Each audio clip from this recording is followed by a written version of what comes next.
সুপ্রিয় ভিউয়ার্স, আশা করি সবাই ভালো আছেন। আজকে একটা বিষয় নিয়ে ডিসকাস করব, সেটা হচ্ছে যে কিউএদের কেপিআই।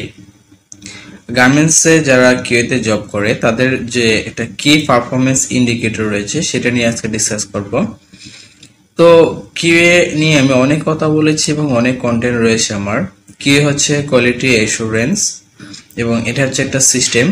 এটা হচ্ছে টোটালি ডিফেক্ট ও মিস্টেক যে প্রতিরোধ করার যে একটা সিস্টেম রয়েছে সেটাই হচ্ছে কিউএ। তো ওই কিউএদের কেপিআইটা কি হতে পারে? যে আমরা যদি একটা সুইং কিউএ কে অবজার্ভ করি তাহলে সুইং কিউ এর কি কেপিআই হতে পারে। এখানে আমরা যদি দেখি যে গার্মেন্টস সেকশনে সুইং কিউরা কি কাজ করে থাকে, তাদের মেইন কাজ হচ্ছে যে প্রত্যেকটা স্টেজে বা প্রত্যেকটা সেশনে যে গুডস গুলা ইনপুট হওয়ার সময়, যেমন ইনপুট কাট প্যানেল, ট্রিম অ্যাক্সেসরিজ, যা কিছু ইনপুট হবে সবকিছুর কোয়ালিটি এশিওর করবে তারা সুইং কিউএ। তারপর হচ্ছে প্রত্যেকটা প্রসেসে ফার্স্ট টাইম তারা এশিওর করে দিবে যে প্রত্যেকটা প্রসেস ওকে আছে। তারপর তারা 7 পিসেস অথবা 5 পিস অথবা 10 পিসের যে ট্রাফিক লাইট যে সিস্টেম রয়েছে সেটা তারা মেনটেন করবে। পাশাপাশি আরএফটি রাইট ফার্স্ট টাইম সেই রিপোর্টটাও কিউরা করে থাকে। এছাড়া তারা সুইং ইনলাইন করে থাকবে এবং এর বাইরে যদি তারা কোনো কিছু করে তাহলে সেটা হচ্ছে লট অডিট করে থাকে ফাইনালে। এবং মেইন কাজ হচ্ছে যে তাদের প্রত্যেকটা প্রসেসের ডিফেক্ট ও মিস্টেক যে প্রতিরোধ করার যে কাজটা রয়েছে সেটা কিন্তু সুইং কিউরা করে থাকে। তাহলে তাদের কাজগুলো যদি এরকম হয়ে থাকে তাহলে তাদের কেপিআইটা কি হতে পারে? তাহলে সুপ্রিয় ভিউয়ার্স, আমরা যদি দেখি যে কিউ এর মেইন কাজই হচ্ছে যে ডিফেক্ট ও মিস্টেক প্রতিরোধ করে নিয়ে তাদের মেইন কাজ, and avoid problem when delivery to the customer. কাস্টমারকে প্রবলেমটা অ্যাভয়েড করে ভালো প্রোডাক্টটা ডেলিভারি করে। এবং আর যদি আমরা আইএসও 9000 এর যে সংজ্ঞা অনুযায়ী যাই তাহলে তাদের কাজ হচ্ছে যে কিউএ যে একটা প্রসেস সেটা হচ্ছে যে কাস্টমার স্ট্যান্ডার্ডটা ফুলফিল করার যে একটা পদ্ধতি রয়েছে সেটাই হচ্ছে মূলত কিউ এর কাজ। তাহলে এখানে কিউ এর আরেকটা আমরা কাজ পাই আইএসও সংজ্ঞা অনুযায়ী, যে আইএসও বলতেছে যে প্রত্যেকটা স্টেজে মানে সুইং এর যে প্রত্যেকটা প্রসেসে এবং প্রত্যেকটা জায়গায় যে কাস্টমার যে একটা স্ট্যান্ডার্ড রয়েছে সেটা মেনটেন করা কিন্তু সেটা ফুলফিল করা কিন্তু কিউ এর কাজ। তাহলে সেই ক্ষেত্রে আমরা যদি এই কিউ এর কেপিআই দেখতে চাই, কি পারফরম্যান্স মানে তার পারফরম্যান্সটা আসলে কি, তাহলে আমাকে সুইং এর ডিএইচইউ দেখতে হবে, সুইং এর অডিট ফেল রেট দেখতে হবে, তারপর সুইং এ মিস্টেকের পরিমাণটা আমাকে দেখতে হবে।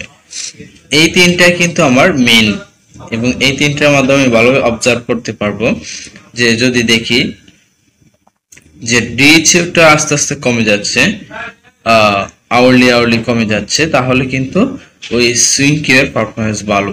মানে কি প্রত্যেক ঘন্টায় যে একটা ডিফেক্টের রেট ছিল সেটা কিন্তু কমে যাচ্ছে, তার মানে হচ্ছে কিউএ সিস্টেমটা ফাংশনাল রয়েছে।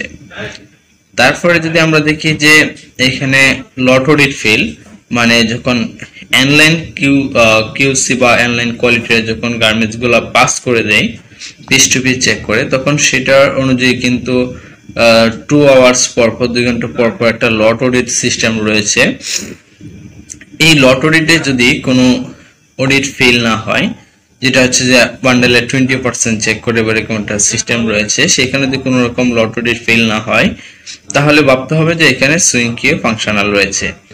তারপরে আমরা আরেকটা জিনিস দেখতে পারবো যে লাইনের মধ্যে অনেক সময় বড় ধরনের বিগ মিস্টেক হয়ে থাকে, যে 1000 বা 5000 পিস এত পিস মিস্টেক রয়েছে, বা মিস্টেক হয়েছে, কোনো একটা প্রসেস মিস্টেক হয়েছে, বা কোনো একটা পার্ট মিস্টেক হয়েছে, বা কোনো একটা পার্ট মিসিং হয়েছে, তাহলে কিন্তু এটা সুইং কিউ এর একটা ব্যাড কেপিআই।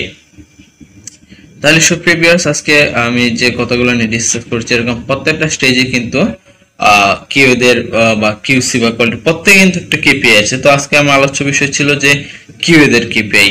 আপনি যে কোনো স্টেজে যান না কেন কিউদের মেইন কেপিআই হবে যে ডিএইচইউ রেট কমানো, মানে ডিএইচইউ রেট, ওকিউএল রেট। ওকিউএল হচ্ছে যার ফিনিশিং থাকে তাদের কেপিআই হবে যে ফাইন ইন্সপেকশন ফিল রেটটা কম থাকবে বা কমাবে বা র্যান্ডমলি কমবে, তারপর কোনো ক্লেম আসবে না তার ফিনিশিং কিউএ, তারপর মনে করেন কোনো ক্লেম আসতে পারবে না ফাইনাল ইন্সপেকশন রেট 100% পাস থাকবে এবং ইন্সপেকশনে কিন্তু যে একটা ডিফেক্টের রেট রয়েছে, যেমন 14 পিসে, এত পিস, 10 পিসে বা 21 পিসে যে একটা ডিফেক্টের হার, সেটার উপর ভিত্তি করে কিন্তু ওকোয়েলটা বের করা হয়। ওকোয়েলকে আমরা আউটগোয়িং কোয়ালিটি লেভেল বা অবজার্ভ কোয়ালিটি লেভেল বলতে পারি। সেই ওকোয়েলটাও কিন্তু আপনার কিউদের কেপিআই। তাহলে এবং ক্লেম এবং ফিনিশিং স্টেজে তারা যে গার্মেন্টস গুলো এনশিওর করে দেয়, এগুলোতে কোনো ক্লেম আসলে কিন্তু তার ব্যাড কেপিআই অন্তর্ভুক্ত হয়। তাহলে সুপ্রিয় ভিউয়ার্স, আশা করি আপনারা বুঝতে পেরেছেন যে কিউদের মেইন কেপিআই কি কি হতে পারে। যে ডিএচইউ রেট, এটা কমবে, এটা কেপিআই। তারপর হচ্ছে প্রসেস মিস্টেকটা কমবে কিউদের কাজ করার মাধ্যমে। তারপর ওকেল রেটটা কমবে, ইন্সপেকশন ফেইলের হারটা কমবে এবং কাস্টমারের যে ক্লেম রেট সেটাও কিন্তু কমে আসবে। এবং এইগুলোই হচ্ছে কিন্তু কিউদের মেইন কেপিআই। এবং আপনি যে কোনো গার্মেন্টসের যে কিউ সিস্টেমটা থাকে আপনারা সেটা ফলো করতে পারেন। যে এটা সবচেয়ে বেটার হবে যদি আপনি আওয়ারলি কেপিআই এটা অ্যানালাইসিস করেন, যে প্রত্যেক ঘন্টায় ডিফেক্টের হার, মিস্টেকের হার বা ফেইলের হার, সেটা সুইং স্টেজের মধ্যে সবচেয়ে বেশি ভালো হবে যদি আপনি এটা আওয়ারলি কেপিআই মনিটরিং সিস্টেম রাখতে পারেন। আর ফিনিশিং স্টেজে হচ্ছে যেটা, ওটা আর্লি ডিএইচ এর ক্ষেত্রে আর্লি রাখতে পারেন এবং final stage pre final fail বা ফাইনাল ইন্সপেকশন ফেল, ক্লেম, ওগুলোর উপরে দেখতে পারেন। তাহলে সুপ্রিয় ভিউয়ার্স, আশা করি আপনারা বুঝতে পেরেছেন যে কিউ এর মেইন কেপিআই কি, মানে কিউ এর মেইন পারফরম্যান্স রেটটা আসলে কিভাবে আমরা অবজার্ভ করব, যে আসলে সে কি কাজ করতেছে বা তার কাজে ইমপ্রুভ হচ্ছে কিনা, সবকিছু কিন্তু আমরা এইভাবে জানতে পারবো। তাহলে আসলে সুপ্রিয় ভিউয়ার্স, আপনারা ভালো থাকবেন এবং আবার ভিডিও ডেসক্রিপশন লিংকে কিন্তু ট্রেনিং এর সব ডিটেলস দেওয়া আছে, নানা সেকশনের ট্রেনিং লিংক দেওয়া আছে, সেটা ফলো করতে পারেন। কারো যদি কোনো বিষয়ে জানার থাকে অবশ্যই কমেন্টস করবেন, সেই অনুযায়ী ভিডিও তৈরি করব। ভালো থাকুন, আল্লাহ হাফেজ।